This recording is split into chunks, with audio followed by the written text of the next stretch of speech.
हाय दोस्तों, बहुत दिनों से कमेंट सेक्शन में आपके कमेंट्स आ रहे थे कि हम 1600 मीटर की तैयारी कर रहे हैं, हम फौज की तैयारी कर रहे हैं, मगर हम समहाउ किसी तरह अपनी जो रनिंग की टेक्निक में हम सुधार नहीं देख रहे हैं, हमारी टाइमिंग्स में ज़्यादा फर्क नहीं आ रहा। और यह वीडियो स्पेशली आपके लिए ही है। हर एक रनर की इच्छा रहती है कि वह तेज़ दौड़े और उसके लिए वह भरसक प्रयास भी करता है, मगर कई बार कुछ गलतियों के कारण, कुछ गलत टेक्निक्स के कारण वह अपनी ऊर्जा का सही रूप से संचार नहीं कर पाता। यह आपको मानना पड़ेगा कि दौड़ना एक कला है जो वक्त दर वक्त आपके समय में इजाफा कर दी जाएगी। अगर किसी भी चीज को निखरते हुए देखना है ना, तो उसके लिए वक्त देना बहुत जरूरी होता है। और वैसे ही अगर आपने एक अच्छा रनर बनना है तो आपको प्रैक्टिस में पूरा हार्ड वर्क करना बहुत जरूरी होता है। एमिल ज़ेटोपेक एक विश्व विख्यात रनर, जिनका हमेशा कहना था कि we know how to run slow but we have to learn how to run fast. एक अच्छा धावक बनने के लिए हमें किन किन बातों का ध्यान रखना चाहिए, इसके लिए बात करनी बहुत ज़रूरी है, और जिससे हमारी दौड़ने की उच्च शक्तियों का विस्तार हो। सबसे पहले किसी भी दौड़ की शुरुआत करने से पहले अपने शरीर को गर्म करना बहुत ज़रूरी होता है। उसके लिए वार्म अप एक्सरसाइज करनी बहुत ज़रूरी होती है। ऐसा नहीं है कि आप बस फील्ड में पहुंचे और दौड़ना शुरू कर दिया, इससे नुकसान आप ही का होगा। और वार्म अप के लिए कम से कम एटलीस्ट 5 से 10 मिनट देने बहुत ज़रूरी है। अगर आप रनिंग की प्रैक्टिस अकेले कर रहे हैं तो एक फिटनेस लेवल से अगर मैं बात करूँ तो काफ़ी अच्छा है, मगर एक अगर कंपटीशन के लेवल से बात करूं तो ये अच्छा नहीं है, क्योंकि बिना कंपटीशन में अपने आप उच्च लेवल के स्तर को माप ही नहीं पाते।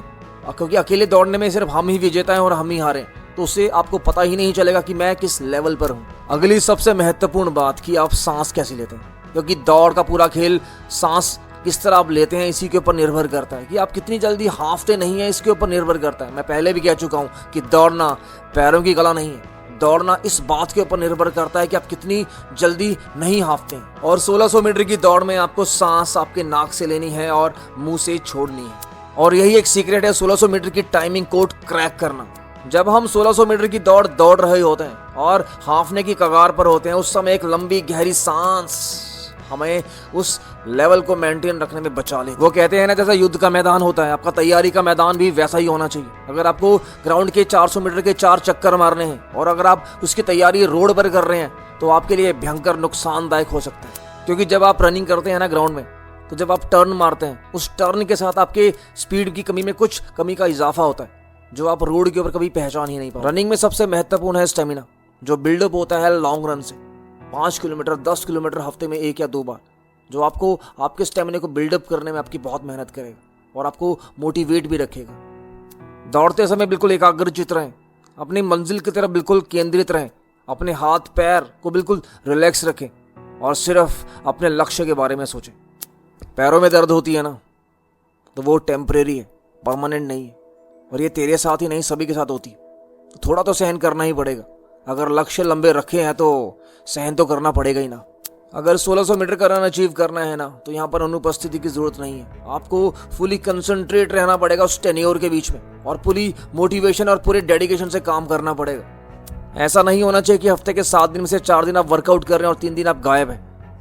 अगर आप भी अपनी ट्रेनिंग को जिस तरह ही कर रहे हैं तो आप भूल जाइए कि आप कुछ कर पाएंगे।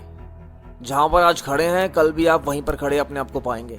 आपको इस बात का भी पता होना चाहिए, जब मैं 400 मीटर के चक्कर मारता हूं ना, तो एक 400 मीटर के चक्कर में मैं कितने स्टेप्स लेता हूं। क्योंकि कई बार हम स्पीड बढ़ाने के चक्कर में ओवरलैपिंग कर जाते हैं और बहुत जल्दी हाफ जाते हैं और थक जाते हैं। फाइनल रेस, जब भी आप पुलिस की भर्ती या फिर फौज की भर्ती के लिए जाएं, वहां पर दूसरों से अपने आप को कंपेयर बिल्कुल भी मत करें, क्योंकि आप नहीं जानते कि दूसरा कैसा दौड़ता है या कैसा दौड़ेगा। और अपनी एक्चुअल स्पीड पर कायम रहें, दूसरों को पीछे करने के चक्कर में ज्यादा रफ्तार ना पकड़ें, क्योंकि आप बहुत जल्दी हाफ जाएंगे।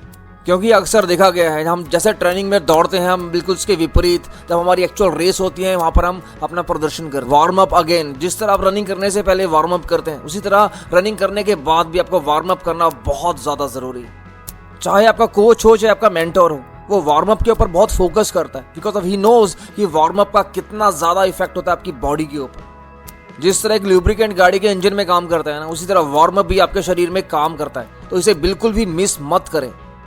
आपका खाना पीना, आपके जूते, आपकी ड्रेस, हर एक चीज आपकी रनिंग में इफेक्ट डालती है। इसलिए जो भी आप डालें, जो भी आप खाएं, सब कुछ नाप तोल के और सोच समझ के ही लें। टेक्निक्स तो और भी बहुत हैं, मगर वीडियो को और लंबा ना खींचता हुआ अपनी बातों को मैं यहीं विराम देता हूं। अगर आपको ये वीडियो पसंद आया, इसे लाइक और शेयर जरूर कीजिएगा, और अब मेरे चैनल को सब्सक्राइब करना मत भूलिएगा। स्वच्छ रहें, सुरक्षित रहें, अच्छा काम करते रहें। धन्यवाद।